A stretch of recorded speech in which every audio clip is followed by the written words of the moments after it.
अपर मुख्य सचिव मुख्यमंत्री कार्यालय मध्य प्रदेश के मुख्यमंत्री मोहन यादव ने अपनी सरकार के 2 साल पूरे होने पर इस अवधि की उपलब्धियों का ब्यौरा पेश किया।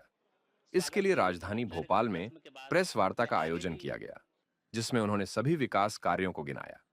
तस्वीरों में देखा जा सकता है कि इस प्रेस वार्ता कार्यक्रम में सीएम मोहन यादव का पहले गर्मजोशी से स्वागत किया गया और इसके बाद उन्होंने मीडिया से मुखातिब होकर विकास कार्यों की जानकारी साझा की। माननीय जगदीश देवड़ा जी और माननीय राजन शुक्ला सर का भी पुष्पगुच्छ भेंट कर स्वागत करने का कष्ट करें।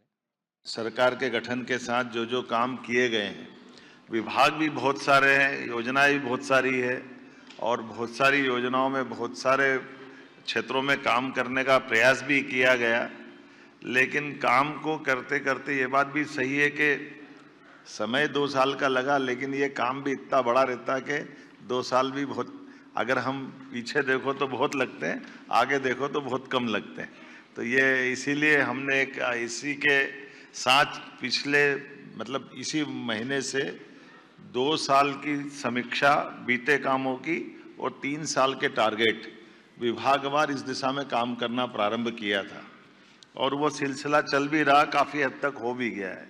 ये थोड़ा नवाचार भी है क्योंकि आमतौर पर विभाग की समीक्षा बजट के साथ साथ 1 साल में 2 बार विभाग की पर चर्चा आमतौर पर मुख्यमंत्री के साथ होती थी, लेकिन हमने इसमें थोड़ा नवाचार ये जोड़ा कि बीते 2 साल की भी अच्छी बातों को लेकर के सारे माननीय मंत्रीगण अपना प्रेजेंटेशन दे, तो वो एक पूरा 5 साल का हमारा समग्र एक लघु चित्र आंखों के सामने आ जाता है, जहाँ बीते हुए सारे कामों की बात और आने वाले 3 साल में और कैसे उस पर बढ़ा जाएगा।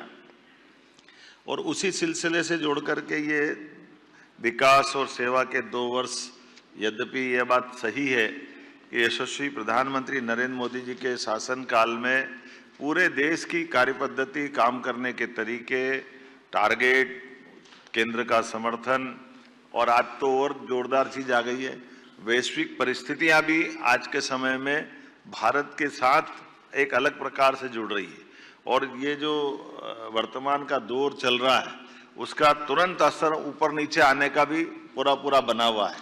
लेकिन माननीय प्रधानमंत्री जी ने आपदा में से अवसर निकाल करके जो काम की पद्धति स्थापित की है उसी का लाभ हम सबको दिखाई भी दे रहा है।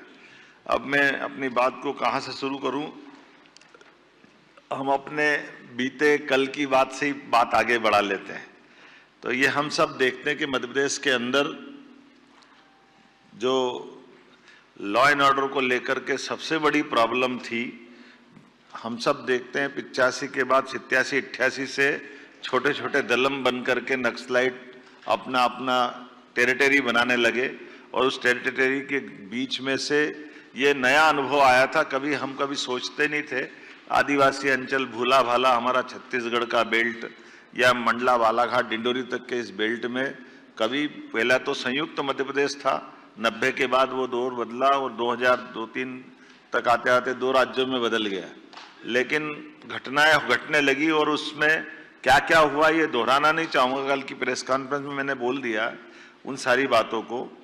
लेकिन 90 से पहली घटना सामने आती है, 88-89 से दल गठन होने लगे और बाद के घटनाक्रम में तो ये हुआ कि 17 पुलिसकर्मियों की 95 में एक तरह से हत्या होती है। ये पहली बार हमारे राज्य में हुआ है कि पूरी की पूरी बस के हमारे सशस्त्र बलों का एक तरह से बहुत भीषण वो नरसंहार जैसा हुआ।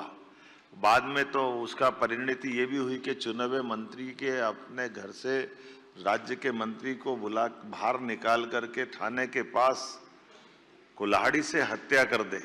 ये मध्य प्रदेश में पहली बार ऐसा हुआ था, कभी सोचा ना समझा, लेकिन अपनी सबके आंखों के सामने मध्य प्रदेश का वो इतिहास बना है। राज्य सरकारें क्या होती है, केंद्र सरकार क्या होती है, लेकिन आजादी के बाद राज्य और केंद्र की सरकार दोनों जगह एक दल की सरकार थी, कांग्रेस की सरकार थी, केंद्र में भी और राज्य में भी। लेकिन इतनी बड़ी घटना के बाद में भी कोई ठोस रणनीति बने, योजना बने, इसका निराकरण हो और उसका परिणाम क्या आया कि कई हमारे आदिवासी भाई बहन सहित कई शहरी को, कई राहगीर के किसी का हाथ कट गया, किसी का पैर काट दिया, किसी की बच्चे बच्ची सहित पूरे परिवार को समानांतर थाने चल रहे हैं, समानांतर कोर्ट चल रही, समानांतर सत्ता चल रही, मंत्रिमंडल का गठन नक्सलाइटों का अपना अलग चल रहा है। ये सब एक तरह से पूरे देश के साथ साथ मध्य प्रदेश के साथ में भी स्थापित हुआ। हमें गर्व है इस बात का कि माननीय प्रधानमंत्री ने तय किया और माननीय गृह मंत्री जी ने लगातार ध्यान दे करके, जो 35-37 साल पुरानी एक चुनौती थी 2-4 साल के समय में, और अब तो डेडलाइन डिसाइड की। सच में जब उनने डेडलाइन डिसाइड की कि मार्च 2026 तक नक्सल वाली मूवमेंट समाप्त कर देंगे, तो मैं भी थोड़ा चौंक गया था कि कहीं ऐसा तो नहीं। मैंने गृह मंत्री जी से निवेदन भी किया, हमने कहा नहीं बिल्कुल चिंता मत करो, ये समय सीमा में हो जाएगा। बड़ा सुन के अच्छा भी लगा। लेकिन बीते साल जब बात की, क्योंकि मैं अपने राज्य की दृष्टि से अगर देख के बताऊंगा तो आप सब जानते हैं हमारा भौगोलिक रूप से इतना बड़ा मंडला, बालाघाट, डिंडोरी का क्षेत्र, जिसमें रिजर्व फॉरेस्ट इतना बड़ा, ऐसे में 25, 30, 40 लोगों को खोज के निकालना यही चुनौती रहती। और वो फॉरेस्ट के इलाके में जब मोबाइल टावर काम नहीं करते हैं, बिजली की लाइन के भी संकट रहते हैं, जंगली जानवर चारों तरफ बिखरे हुए, गांव की अंदर की भी स्थिति कैसी है कि लगातार 20-25 साल तक लाल सलाम ने जो माहौल बनाया कि फॉरेस्ट के अधिकारी से लेकर के सारे लोग, लेकिन ये सौगात भी मिली कि पहले तो हमारे अपने भी इस घटनाक्रम में बहुत दर्दनाक हादसे हुए। बीते साल जिस आशीष शर्मा को हमने प्रमोट करके टीआई बनाया, कुछ समय पहले उनकी बलिदान भी हुआ, ये दर्दनाक भी था। लेकिन मुझे इस बात की प्रसन्नता कि कुछ अच्छे पुलिस अफसर जिनने खुद ने मांगकर बालाघाट की ड्यूटी ली, मैं अपने आईपीएस अधिकारियों को बधाई देना चाहूँगा।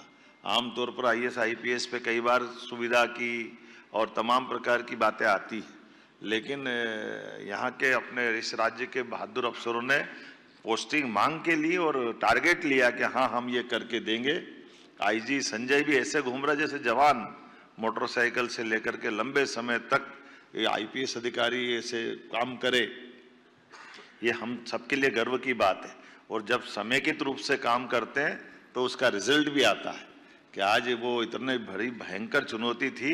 मैं मान के चलता हूँ विकास के काम तो सब है ही, लेकिन एकदम सबसे बड़ा अगर कोई काम है तो ये हमारा मंडला, बालाघाट, डिंडोरी पहले तो क्रमबद्ध रूप से हमारे सारे जिले एक के बाद एक उस लाल आतंक से मुक्त होते गए, और अब जाकर कल जब जीरो की स्थिति बनी तो ये बड़े सौभाग्य की बात भी है। और ये उन सबको सलाम भी है जिनने अपना बलिदान दिया। हमारे कई सारे जवानों ने, हमारे आम नागरिकों ने इसकी कीमत चुकाई है।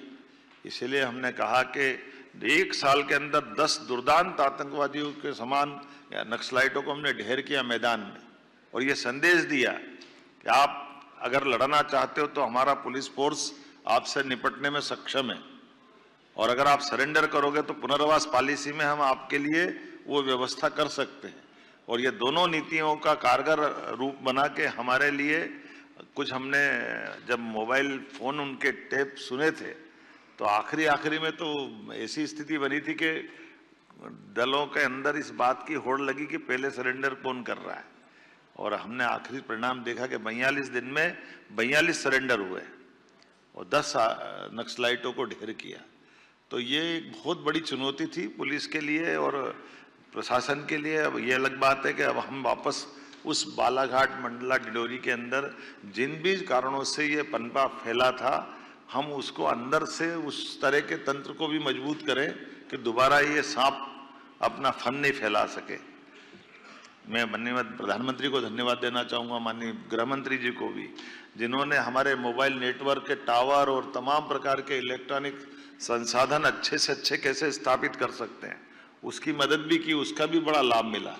हमको पुलिस की बटालियन भारत सरकार की भी मिली और राज्यों के अंदर परस्पर कोई दल की सीमा नहीं। कई जगह आंध्र में हमारी सरकार है लेकिन तेलंगाना में नहीं है, तो कोई बात नहीं, कांग्रेस की सरकार हो, किसी और दल की सरकार हो, लेकिन समान रूप से नक्सलाइटों के खिलाफ जो मूवमेंट बनाया उसका बड़ा लाभ मिला। दूसरी बात करना चाहूँगा नदी जोड़ो अभियान की। ये भी बहुत बड़ा अभियान था, असंभव जैसा था। कभी अटल जी की बात याद करें कि बुंदेलखंड में केन बेतवा नदी जोड़ो अभियान की जब बात आई थी, वाकई ये ऐसा लग रहा था कि तो क्या होगा, भगवान जाने कैसे करेंगे।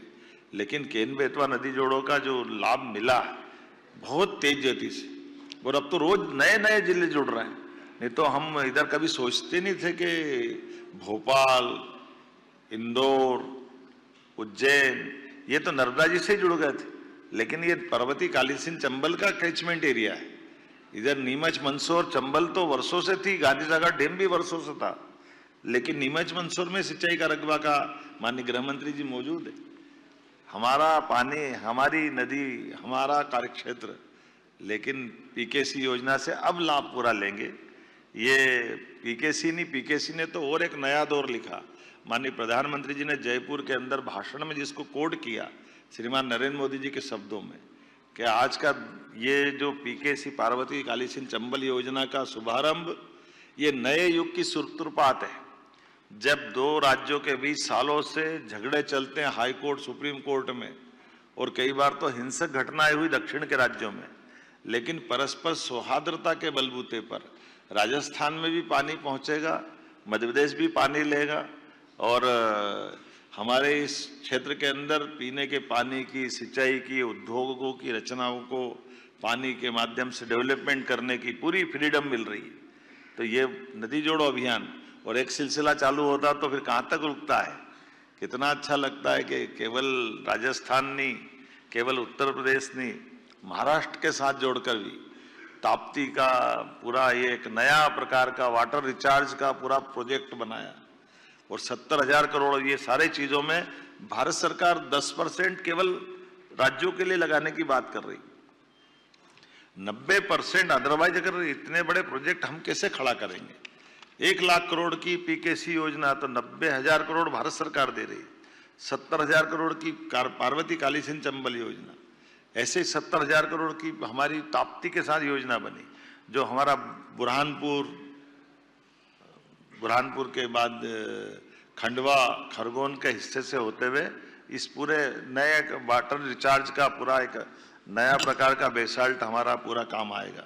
उसी के साथ मंदाकिनी चित्रकूट के अंदर केन बेतवा का फिर रिवाइज प्रोजेक्ट दिया, जिसके आधार पर हमारी चित्रकूट की धारा भी सरसब्ज होगी, चित्रकूट का धाम भी जगमगाएगा। ये पार्वती कालीसिंध चंबल योजना, और उसमें और नवाचार कैसे हुए, जल की रचनाओं पे भी जब ध्यान जाता तो आमतौर पर तीर्थ की रचना नदी माताओं के माध्यम से होती है। अकेले उज्जैन को देखें तो उज्जैन की क्षिप्रा नदी में 2 चुनौतियां हमको थी। सिमस तो 80 में भी हुआ, 92 में भी हुआ, 2004 और 2016 में, लेकिन 80, 92 और 2004 तक जब सिमस हुआ तो क्षिप्रा जी के जल में स्नान करने जो साधु संत सहित धार्मिक श्रद्धालु आए, उन्होंने गंभीर के पानी में स्नान किया। गंभीर क्षिप्रा जी से लगभग 20 किलोमीटर दूर से पानी लेके लिफ्ट करके आए और उसमें स्नान कराया। स्नान तो हुआ, कुंभ भी हुआ, सिंहस्थ भी हुआ, लेकिन मन में भाव कचोटता रहा कि ये अपन किस जल से स्नान करा रहे हैं। साधु संतों को तो मालूम नहीं, लेकिन हमको तो मालूम है। 2016 में हमने नर्मदा जी में स्नान कराया, तो ये बात सही है कि नर्मदा जी के टाइम क्षिप्रा लिंक योजना में नर्मदा का मिलन हुआ, तो ये संदेश तो था। तो कई संतों ने मजाक में कहा भी कि अगर हमको यहाँ आके स्नान करना है उज्जैन में तो फिर तो ओंकारेश्वर में ही कर लेना चाहिए, क्योंकि ये तो कुंभ सिंहस्थ तो उज्जैन में हो रहा है, जल तो आप नर्मदा जी का दे रहे हो। तो ये बात सही थी। मैं इस बात के लिए धन्यवाद देना चाहूँगा हमारे इरिगेशन डिपार्टमेंट के लोगों को, जिन्होंने इस चुनौती को लिया और हमने इस सिंहस्थ में क्षिप्रा जी के जल से स्नान करने का प्रबंधन कर लिया। चुनौती तो कई थी, मैं ये पढ़ी हुई लिखी हुई भाषा नहीं बोल रहा हूँ, ऐसे ही मुँह से ही बोल रहा हूँ। आपको ध्यान में आएगा कि हमने कहा कि भाई क्षिप्रा जी कोई बर्फ का ग्लेशियर नहीं है कि ऊपर से पानी बह के आ जाएगा। हमारे सामने चुनौती क्षिप्रा जी बरसात के पानी में जो धारा बनती है उससे पूरे साल काम चलाना पड़ता है। तो फिर योजना बनी कि इस बरसात के पानी के समय पानी को लिफ्ट करके एक बड़ा तालाब बनाए। तो बड़ा तालाब हमारा उज्जैन के पास बनाया, उसकी क्षमता इतनी बड़ी कि वो पूरे साल फिर प्रवाह के माध्यम से क्षिप्रा जी में जल पहुंचाएगा। तो ये लगभग 800 करोड़ की योजना बनी, जिसके आधार पर अब क्षिप्रा जी के जल से क्षिप्रा जी में लोग स्नान कर पाएंगे पूरे साल। लेकिन एक चुनौती और थी कि क्षिप्रा जी का जल तो शुद्ध कर देंगे, लेकिन हमारी जो भौगोलिक रचना ऐसी कि इंदौर का बढ़ता हुआ भौगोलिक एरिया, लेकिन उसकी ढलान तो उज्जैन की तरफ थी।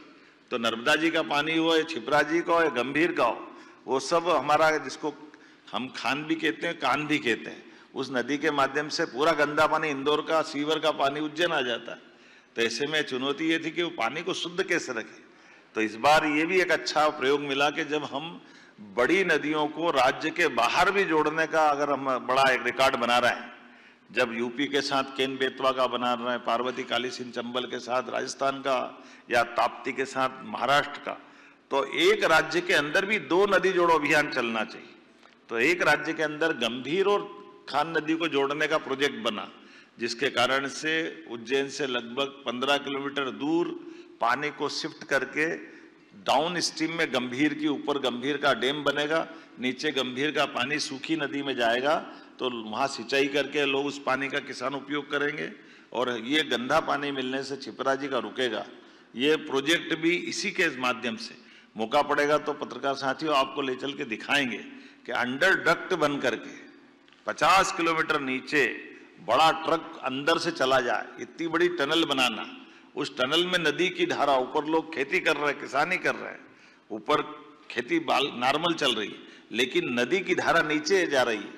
तो ये भी अपने राज्य के अंदर पहली बार ऐसा हुआ कि नदी से नदी जोड़ो अभियान में ये एकदम नीचे से ऊपर के बीच में, नीचे नदी का मूल स्रोत अलग, बीच में टनल अलग, ऊपर खेती चल रही है, तो 3 मंजिल पे काम हो रहा है।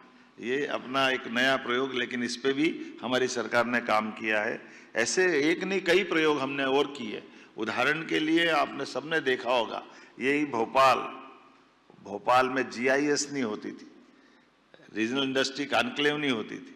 उद्योग के मामले में एग्रीकल्चर ग्रोथ रेट तो हमारी बहुत अच्छी थी, लेकिन एग्रीकल्चर ग्रोथ रेट के अलावा भी हमारे राज्य के अंदर इंडस्ट्री जब तक नहीं आएगी तब तक हमारी ठोस अर्थव्यवस्था पे प्रश्न खड़ा होता था। और उस व्यवस्था पे विचार करने के बाद हमने निर्णय किया कि रीजनल इंडस्ट्री कॉन्क्लेव होना चाहिए। तो छोटे छोटे संभाग केंद्रों पर, ये मानता हूं ग्वालियर जबलपुर तो बड़े थे, भोपाल भी बड़ा था, लेकिन इंडस्ट्री कॉन्क्लेव पहली बार हुई। कई लोग आश्चर्य जब हम कर रहे थे कि बड़े बड़े उद्योगपति आकर के कहते ग्वालियर में हम पहली बार आए, जबलपुर पहली बार आए। तो जब जबलपुर ग्वालियर तो आए, लेकिन सागर और नर्मदापुरम में भी और शहडोल में भी, शहडोल में तो जो हमारा इस्पात का कारखाना TMT सरिया वाले ने लगाया, वो अग्रवाल जी आकर बोलते कि मैं तो बिल्कुल पास का छत्तीसगढ़ का ही हूँ, लेकिन मुझे ध्यान ही नहीं गया कि शहडोल में भी हो सकता है क्या। ये 3000 करोड़ का बड़ा एक इंडस्ट्री का पार्क, ऐसे निवाड़ी जैसे जगह जिले में एक बड़ा इंडस्ट्री है। निवाड़ी 1.5 विधानसभा का जिला, लेकिन निवाड़ी जैसे जिले में एक 3000 करोड़ का बड़ा कारखाना इस्पात का अगर वो लगता है, तो ये हमको सबको प्रेरणा भी देता है, गर्व भी होता है। और अलग अलग नेचर की सब क्षेत्रों में अब खाद का कारखाना सागर में चालू हो जाए, ये भी आश्चर्य है। और खाद भी कौन सा, जिसके लिए 12-32-16 NPK, यूरिया, अब ये हमारे राज्य के अंदर आज अधिकांश खाद तो हमारा झाबुआ और सागर से ही पूरा हो रहा है। केवल भारत सरकार की परमिशन चाहिए, बाकी तो अपने राज्य में ही बन रहा है।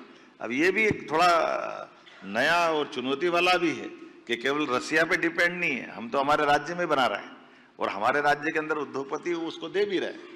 ये एक नहीं, ऐसी कई सारी सौगातें। पंप स्टोरेज, अभी मैं जब ग्रीनको के लिए हैदराबाद में गया, तो हैदराबाद में जिस कंपनी में मैं गया और जिस कंपनी ने यहाँ लगभग 6000 करोड़ का निवेश किया है पंप स्टोरेज, राज्य के अंदर सौहार्दपूर्ण संबंध आसपास का रहने का क्या परिणाम आता है बताना चाहूंगा। ये देश का नहीं, दुनिया का सबसे बड़ा पंप स्टोरेज हाइडल पावर हमारा बना है नीमच में। माननीय गृह मंत्री जी, आपने माननीय उप मुख्यमंत्री जी है, उसके अंदर उन्होंने खुद ने कहा कि ये इससे पहले हमारा दक्षिण में हैदराबाद के पास बनाया था, तो 4 साल लगे थे हमको बनाने के, और अगर ये विदेश में बनते तो ये 8-10 साल में सारी परमिशन लेके होता है। लेकिन मध्य प्रदेश में 2 साल से भी कम समय में हो गया। उसमें से मैं ही भूल गया, एक तो उन्होंने मेरे को धन्यवाद दे रहे थे, तो मैंने कहा मेरा क्या रोल है, बोले आपका ये रोल है कि जब आप नीमच तरफ आए थे, एक इंडस्ट्रियल समिट में मिले थे, तब हमने कहा था कि सब ये पंप स्टोरेज में एक ऊपर टैंक बनाना पड़ता है, एक नीचे टैंक बनाना पड़ता है। तो ऊपर का टैंक तो हमने बना लिया, अब नीचे का टैंक, चूंकि चंबल का पानी वो गांधी सागर में रखा हुआ मंदसौर में, और वो चंबल का पानी का कंट्रोल तो राजस्थान सरकार के पास रहता है। वो पानी जब तक खाली नहीं करे, हम बनाए कैसे नीचे? वो अगर नीचे नहीं बनाएंगे तो वो पंप स्टोरेज चालू कैसे होगा?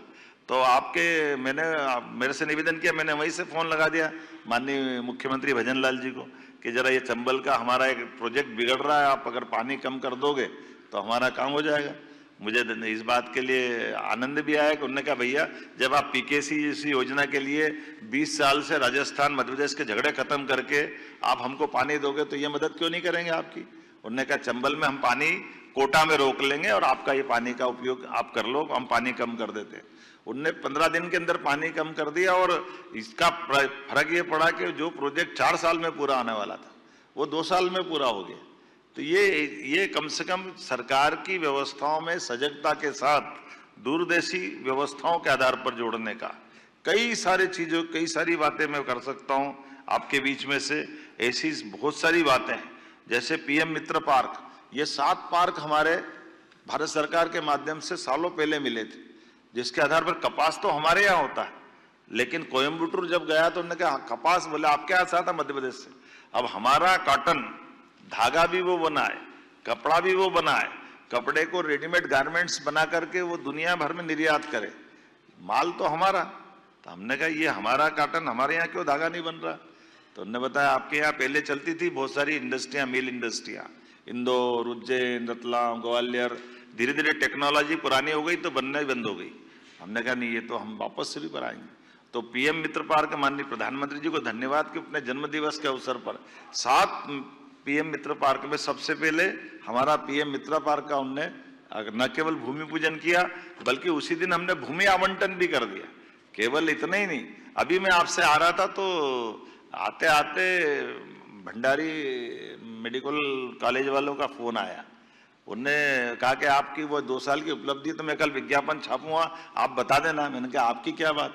अरे बोले मैं आपको केवल मेरी साइक्लोट्रॉन की जो इंडस्ट्री के बारे में आपको बताना चाह रहा हूँ, जो विक्रम उद्योगपुरी में आपने लगाई। बोले जर्मन के आधार पर, जर्मन के विद्वान और वैज्ञानिक और वहाँ के सारे लोगों के साइक्लोट्रॉन की इंडस्ट्री के लिए हमको जमीन 2 दिन में तो जमीन मिल गई, 10 दिन के अंदर हाईटेंशन लाइन बिजली विभाग ने खड़ी कर दी। और हमारे पास जो जर्मन के वैज्ञानिक और लेबर लाए थे जिनके भरोसे से वो हमको उत्पादन करना था, बोले वो आबो हवा इतनी अच्छी लगी और इतना सरलता से काम हो गया कि वो गए ही नहीं और अभी साल भी पूरा नहीं और हमने वो उत्पादन चालू कर दिया। तो अब हमारे देश को साइक्लोट्रॉन का बहुत बड़ा लाभ अपने इस इंडस्ट्री डिपार्टमेंट से मिल गया कि आज वो जो दवाई उनकी है, उनका कहना वो दवाई 10 गुना सस्ती है, आज वो पूरे देश में उपलब्ध कराएंगे। उसकी अपनी एक शर्त रहती है कि वो 8 या 10 घंटे में उपयोग करे, इसीलिए वो अब देश में मध्य प्रदेश मध्य में है तो यहाँ से ट्रांसपोर्टेशन बहुत सरल पड़ेगा, अदरवाइज वो फिर खराब हो जाती। तो वो जो चीज 2 रुपए की है वो 2 पैसे की भी किसी काम की नहीं रहती। नाम लेके आपको क्वेश्चन के लिए आमंत्रित करेंगे। मेरा रिक्वेस्ट केवल ये रहेगा, ये हो सकता है कि जब आपका नाम पुकारा जाए तो जो प्रश्न आप पूछना चाहते हैं वो कोई पहले पूछ चुका हो, तो कृपा करके प्रश्नों का रिपीटेशन ना हो, इस बात को अवश्य ध्यान में रखेंगे।